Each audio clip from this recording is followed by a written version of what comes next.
आगे बढ़ाएंगे और आज गुरुवार है और हर गुरुवार हमारी यही कोशिश होती है कि आपको बेहतरीन से बेहतरीन कंटेंट हम बनाकर दिखाएं। और आज देश की कामयाब बेटियों की कहानियां, जी हाँ, देश की कामयाब बेटी से आपको मिलाएंगे। वैसे तो आप बहुत सारे डाइटिशियंस और न्यूट्रिशनिस्ट को फॉलो भी करते होंगे, उनसे सलाह भी लेते होंगे। सोशल मीडिया पर तमाम इस तरह की सर्विसेज देने वाले लोग आपको पता होंगे।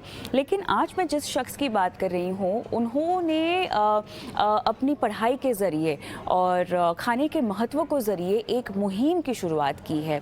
उनकी इस मुहिम की जो कोशिश है वो समाज को और समाज की जो सोच है खाने के प्रति उसे बदलने की कोशिश है। और इसमें वो कैसे आगे बढ़ रही हैं और उनका सफ़र अब तक कैसा रहा है, इसी की हम बात करते हैं। और मैं यहाँ पर जिस शख्स की बात कर रही हूँ वो है न्यूट्रिशन डायनेमिक फूड्स की फाउंडर अर्पिता दोषी की।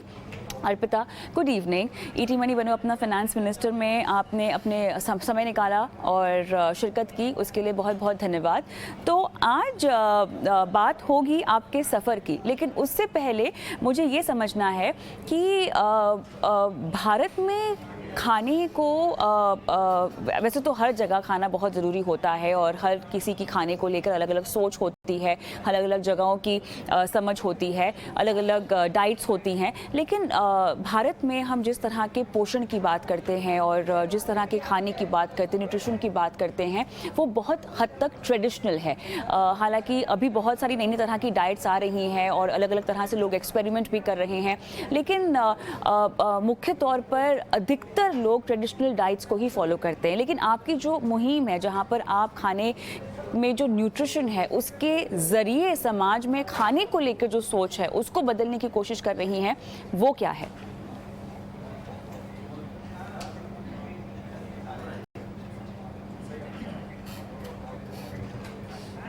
शायद थोड़ी सी ऑडियो में दिक्कत हो रही है अर्पिता, हम वापस से आपके साथ कनेक्ट करेंगे। लेकिन तब तक मैं दर्शकों को बता देती हूँ कि अर्पिता की अचीवमेंट्स क्या हैं। वो अपनी कहानी हमारे साथ साझा तो करेंगी ही करेंगी, लेकिन उससे पहले यहाँ पर जान लेते हैं कि किस किस तरह की पढ़ाई अर्पिता ने कर रखी हैं। ये बीएससी माइक्रोबायोलॉजी है, post graduate in medical laboratory technology है, ये पीजी डीआईपी बायोटेक्नोलॉजी भी है, certified lean six sigma green belt भी हैं और साथ ही बिजनेस एक्सीलरेटर प्रोग्राम भी इन्होंने किया हुआ है। इतना ही नहीं, अर्पिता की जो कामयाबी की सूची है उसमें कई तरह के अवार्ड्स भी शामिल हैं। अवार्ड्स का अगर मैं नाम लेना चाहूँ तो गुजरात विमेन लीडरशिप अवार्ड है, world women Congress business leadership award और कई सारे ऐसे अवार्ड और इनको ख्यातियाँ मिली हुई हैं अपने अच्छे काम के ज़रिए। अर्पिता, अगर आपको मेरी आवाज़ आ रही है तो आप सवाल का जवाब दे सकती हैं। सबसे पहले तो आपका बहुत बहुत धन्यवाद कि आपने मुझे इनवाइट किया। और जैसे आपका जो प्रश्न है कि खाने से लेके क्या क्या हो सकता है, बेसिकली मैं आपको एक बहुत जल्द अपना एक छोटा सा बैकग्राउंड देती हूँ कि मैं भी एक गुजराती हूँ। बहुत बढ़िया खाने वाले हम लोगों की पहचान ही है कि खाना मतलब सबसे ज्यादा हमें पसंद होता है। तो वैसे ही मैं रहती थी और मेरे साथ एक ऐसा हादसा हुआ जिसने मेरी पूरी सोच और पूरी आंखें खोल दी। जब 14-15 दिन आप वेंटिलेटर पे रहते हो, बाद में जब आपकी जो रिहैब जर्नी होती है, तब पता मैंने सोचा कि क्या हुआ। तो प्रॉब्लम यही था कि हमने खाने को सिर्फ अपने खुश होने के लिए ही खाते हैं।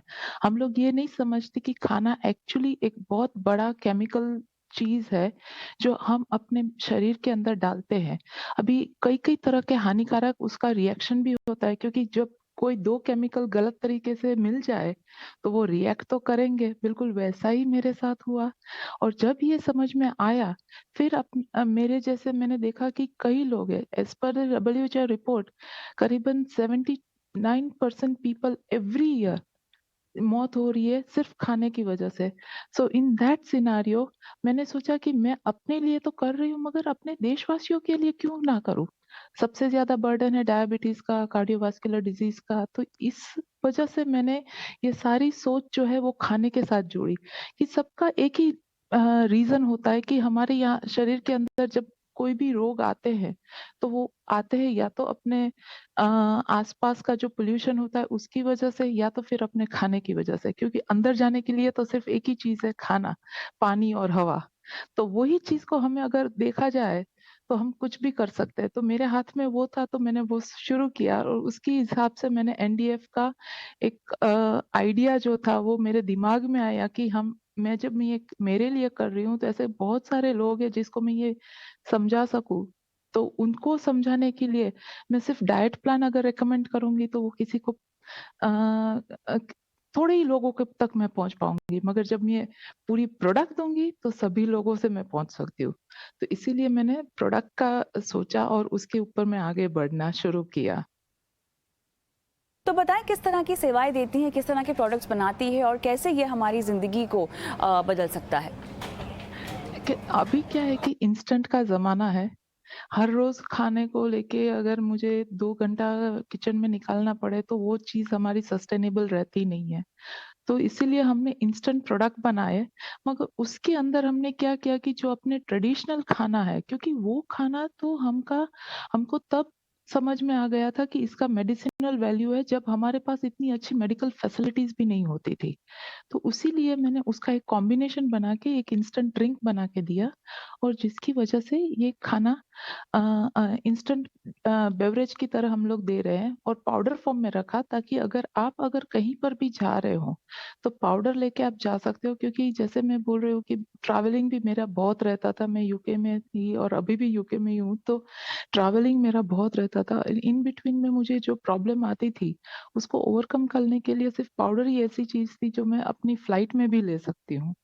अगर लिक्विड है तो मैं नहीं ले सकती, बट पाउडर है तो मैं वो पानी में घोल के आपको इंस्टेंटली एक हेल्थ बेवरेज मिल जाए, बिल्कुल वैसी ही प्रोडक्ट हमने बना दी है। बहुत बढ़िया। तो मुझे बताएँ कि जब आपने अपने सफ़र की शुरुआत की है, जब आपने ये निर्णय लिया कि आपको ऐसे कुछ करना है, तो हिम्मत तो आप में थी, लेकिन हिम्मत के साथ-साथ आर्थिक सहायता की भी ज़रूरत होती है। कुछ उस स्ट्रगल के बारे में बताइए कि किस तरह से आपने सफ़र की शुरुआत की? क्या-क्या चुनौतियाँ रहीं आपके सामने? जब मैंने ये सोचा कि मुझे ये करना, सबसे पहले तो मैं जब यहाँ यूके में थी तो मेरी लाइफ बहुत अच्छी थी, क्योंकि सब कुछ मैं जैसे चाहती थी वैसे ही अच्छी खासी सैलरी पैकेज था, सब कुछ था।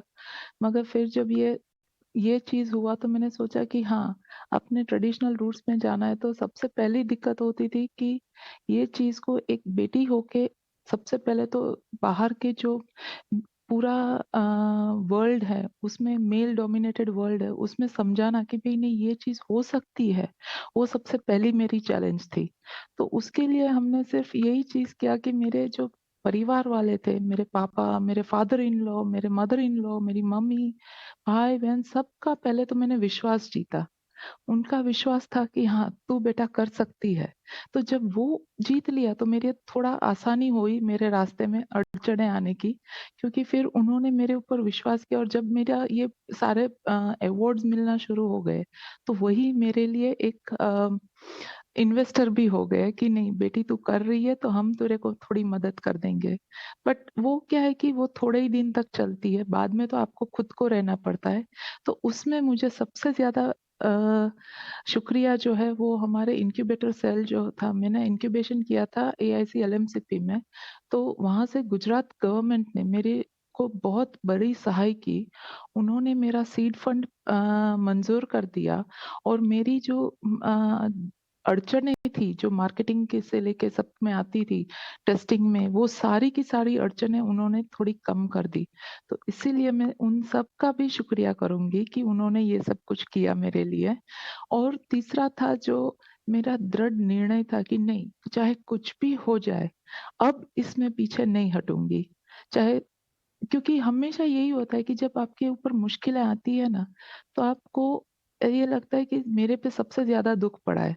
मगर मैं ये सोचती हूँ कि जब मुश्किलें आती है ना, तो वही आपकी लाइफ़ को भी एक स्पाइसीनेस देती है जो हर एक खाने के लिए ज़रूरी होती है।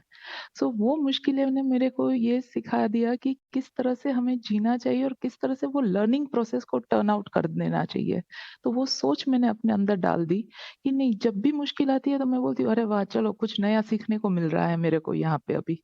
तो उस तरह से मैंने अपना एटीट्यूड चेंज किया और और मैं आगे बढ़ती गई और अभी भी बढ़ती रहती हूँ क्योंकि मुश्किलें तो ऐसी है कि जब तक जीती हूँ तब तक आएगी इसलिए।